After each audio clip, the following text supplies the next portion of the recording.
Monkey Man, the new Dev Patel star vehicle, is one of my favorite new films I've seen in a long time. And I want to put it in dialogue with Hindu tradition. So in this video, I'm going to be breaking down parts of it, comparing it with certain classic stories in Hinduism, and also spoiling this film heavily. Dev Patel stars as a nameless street fighter who's slowly working to kill the corrupt police officer who took his mother's life. Assuming a false identity at a nightclub for the ultra-rich, he moves closer and closer to his goal. Eventually, he's shot by police and left for dead, but revived by a group of Hijra who oversee a temple. An older Hijra named Alpha helps him to rediscover who he is, and they join him in an epic final showdown in which he not only kills his mother's killer, but also the evil guru who oppresses Hijra and helped justify the raid that killed his mother all those years ago. From a writing perspective, Monkey Man is as tight a story as you can get while still making all the emotional beats feel powerful. Shot extremely kinetically with POV shots for the fight scenes, cut together with extreme purpose, and set to an insanely heavy score, it's impossible not to be gripped for the entire near 2-hour duration of this film.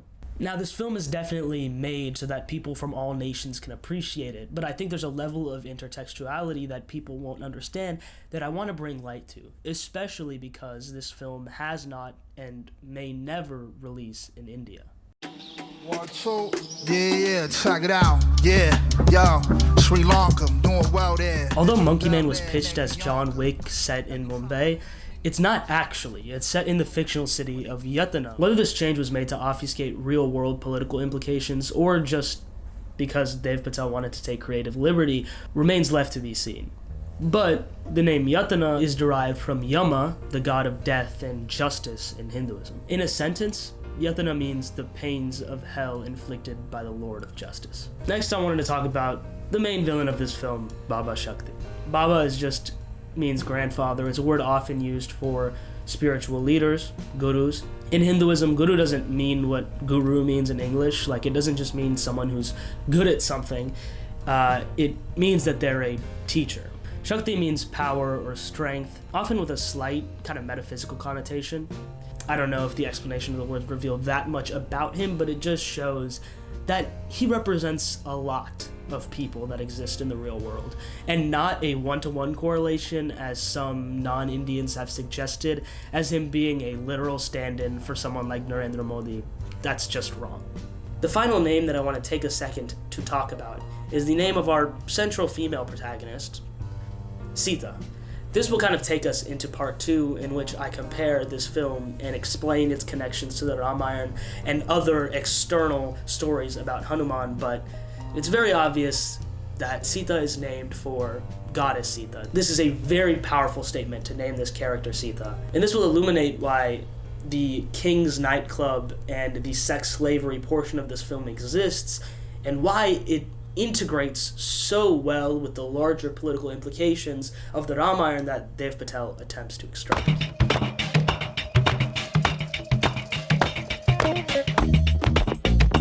So Ram is the prince of the kingdom of Ayodhya, and he's exiled, and his wife Sita joins him, as well as his brother Lakshman. Now, while they're in the forest, the evil king of Lanka, Ravan, takes the opportunity to kidnap Sita to make her his own, and the story follows Ram freeing his wife from the captivities of the most evil man. Now, you might be asking yourself, how does Hanuman factor into this at all? So, Ram seeks help in order to free his wife because he doesn't have an army. He's exiled from his kingdom. He doesn't have anyone. So he reaches out to the king of the apes, Sugriv, and Sugriv's ally, supporter, commander-in-chief, best friend, all of these in one, is Hanuman. And Hanuman recognizes the divinity within Ram, even when others may not immediately recognize it, and chooses almost immediately to serve him unconditionally. So, in the quest to free Sita from the evil king Ravan, Hanuman is essential. So, now let's start with all the allusions in the film to this. You might not immediately recognize any similarities, but there are some. First, when Ram finally returns back to his kingdom of Ayodhya with his wife Sita, that day is what we today celebrate as Diwali. Now, Diwali is super important to the third act of this film. It's the big celebration, and I think people commonly know that Diwali is a celebration of good over evil. And at the end of this film, that obviously happens. Dev Patel is able to defeat Baba Shakti while fireworks are going off in the background, which is kind of the epitome of celebrating light over darkness as the light of a firework breaks the night sky. That's good defeating evil. And that really informs the ending of this story. Now, another one in the ending of the story that is really interesting and a lot deeper than people may believe is the Badugas. Now, Baba Shakti has sandals called Badugas, which he has a secret weapon inside of that he uses to stab the kid. The kid ultimately dies from this wound, but the kid is still able to kill Baba Shakti and fight through the pain. Now, in the story of the Ramayana, while Ram is in exile, his younger brother Bharat is the one who is supposed to assume the role of king. But Bharat is a perfect little brother. He doesn't want to disrespect his older brother, and he understands that he could never be half as good of a king as his brother can. So he comes into the forest. He says, "Brother, please, I don't know what to do. I can't rule. I could never be you." Now Ram gives him his padukas, gives him his sandals, and Bharat takes this back to Ayodhya, puts them on the throne, and pretends and acts as though his brother is still ruling, and he is simply acting in service of his brother's rule. So in this sense, the paduka represents royal power. It represents inheritance. So when Baba Shakti uses this to stab the kid, what it means is this is aristocracy, this is rule, this is the king that still ultimately defeats the boy from a lower class. Because although he may be able to kill Baba Shakti, he still won't be able to unseat or usurp the throne of power itself. So Ravan, the big bad, the big villain of the Ramayana, is half Brahmin, half Rakshas. Now Brahmin is a caste. It's the scholarly caste, the caste that is directly involved in all rituals and things like this. And Rakshas is a hyper-masculine, carnivorous, kind of dangerous group of people if you want to go into their stereotype. Now, often that is how art depicts them, that's how stories depict them, but there is a sense that at a certain point in Hindu history, they were a more nuanced figure. Because, for example, in the Ramayana, Ravan's little brother, who is 100% his brother, shares exactly the same parents, is placed on the throne of Lanka and is a very close friend of Ram. So it's not like if you're a Rakshas, you're inherently evil or terrible, but that is kind of the idea and conceptualization around them. Now, Baba Shakti is also a Brahmin who kind of uses his ability and control of rituals and rites and religion to manipulate the lower class. Baba Shakti, although it's not explained just how much he's involved, he is somehow profiting off of the King's Nightclub, which is the central place in which a lot of the action of the film takes place. Now, King's Nightclub, with its rising levels and things like this, is clearly, strongly a metaphor for capitalism, but I think it's also very inspired by Lanka itself. The transition into this section was that of Sita, in which I said naming Sita, the lead female character in Monkey Man, after the queen was an incredibly powerful statement, and here's why. Sita is held captive by Ravan to be essentially a sex slave. Naming a prostitute, Sita, is definitely going to anger some people because you're naming a prostitute after a goddess. But if you understand what Dev Patel was trying to say, this is really fascinating. Every woman has certain aspects of divinity inside of her, as the film posits. And she, Sita the character, not Sita the goddess, is being held captive by an evil man inside of a aristocratic, powerful institution with huge class differences, and is being sold into sex slavery, being used as a prostitute, being used and trafficked.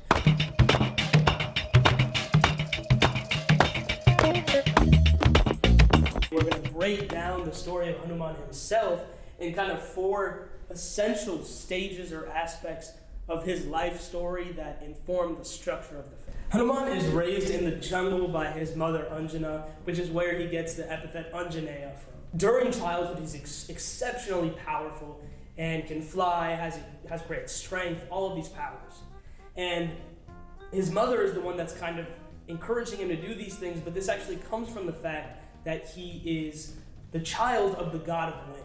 Now, because he forgets his powers, he lives the rest of his life as a regular Varner, a regular ape man, until eventually he stands on the southern border, the southern tip of continental India. After Sita was kidnapped, like I said before, Ram sent people in all 4 cardinal directions to find her.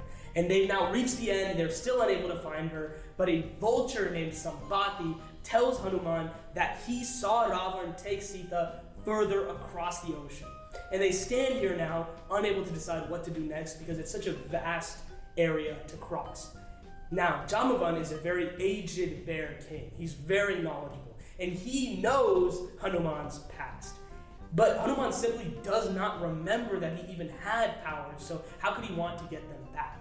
So Jamavan inspires Hanuman, reminding him of the divinity, the purpose of his goal, the point of freeing a woman from a captor who's taken her. And all of these things combined make him remember his past, and he's able to fly across the ocean to Lanka, and he is the one who first finds Sita and kind of sets everything off. I think this is my favorite moment in the film, definitely like top 5, where during his psychedelic trip, Dev Patel's character rips his chest open, sees his mother in his past, kind of serves as this extremely epic, cathartic moment. In the story of Ram, Hanuman rips his chest open to reveal Ram and Sita inside of his heart. And now I don't want to say, DC was ripping us off, but exactly like how Superman rips his button-up open, that's exactly how art depicts Hanuman ripping his chest open. The difference, though, is that when he rips his chest open, it's not about power. It's about love for God. It's about compassion. We're kind of jumping back to where we were here and remembering his past when he goes to Lanka. During the war, Hanuman burns Lanka down.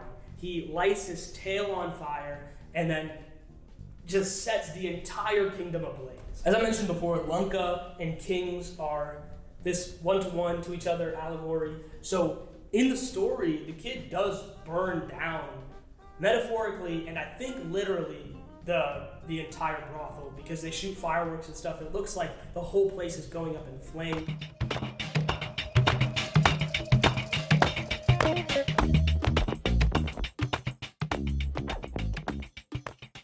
Next, I want to talk about something that's not religious, but rather cultural. Zakir Hussain stars as a tabla maestro in this film, and Zakir Hussain is the most renowned living tabla player in the world. The fact that Dev Patel was able to get him to do this film and to play tabla in this film is an incredible way to tip his hat off to one of the greatest tablajis alive today, but also to kind of incorporate the film more deeply into modern musical culture because of how important music is to Dev Patel's character, the kid, coming into his own and rediscovering his skills and talents. So I think it's incredible that he was able to get Zakir Hussain. Finally, I want to talk about caste and capitalism. I think that in the modern day, we've seen a lot of ways that the term caste has been applied to a variety of institutions rather than just traditional Vedic social order of caste. For example, Isabel Wilkerson's award-winning book Caste, which uses the principles of what the Portuguese saw as the casta system in India and applying it to the treatment of Black Americans throughout the American Empire's history. Now, within this film, I think that Dev Patel does a lot of work to establish that caste and capitalism are distinct but interplay together. For example, he leaves the main character nameless, which I think is intentional because he doesn't want this character to be attached to any particular caste. For example, as I described, Baba Shakti is a guru, a Brahmin who uses his control over religion to manipulate people. And this is a very classic trope in modern Bollywood, in Hindi cinema, and even going very far back in Hindu literature. The trope of the corrupt Brahmin is very ancient. Now, this is a whole separate thing to break down, and I may make a video about it one day, but I just wanted to kind of allude to that because I mentioned caste before. I wanted to put this little cap on it to show that Dev Patel is playing with both caste and capitalism, and class and caste distinctions are pretty essential to this film, and that may be kind of obscured to a foreign audience not understanding that.